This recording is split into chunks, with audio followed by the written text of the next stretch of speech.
agafar la curva per l'Arcent, allà estava jo, i em va fotre l'hòstia, s'ha acabat el tema.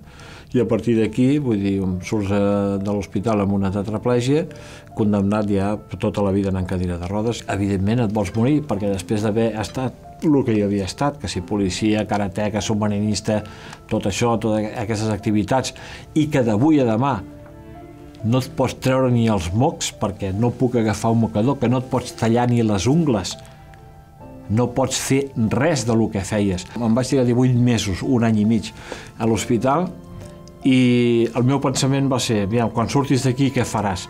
Te'n vas amb por, perquè aquest món no està fet per tu. D'acord? Tu has de lluitar dia a dia. Veia una gent corrent, no?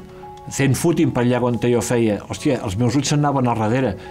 Company, però les cames no, Aquesta dependència cada vegada que es lleva l'encarna per fer-me, per cobrir-me aquestes necessitats que jo no puc, és quan dic, aquell segon, fotut segon. La meva dona sempre diu, estar amb una persona amb cadira de rodes és com tener un bebé en grande.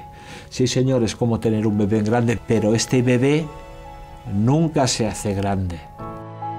Podem evitar-ho. Generalitat de Catalunya.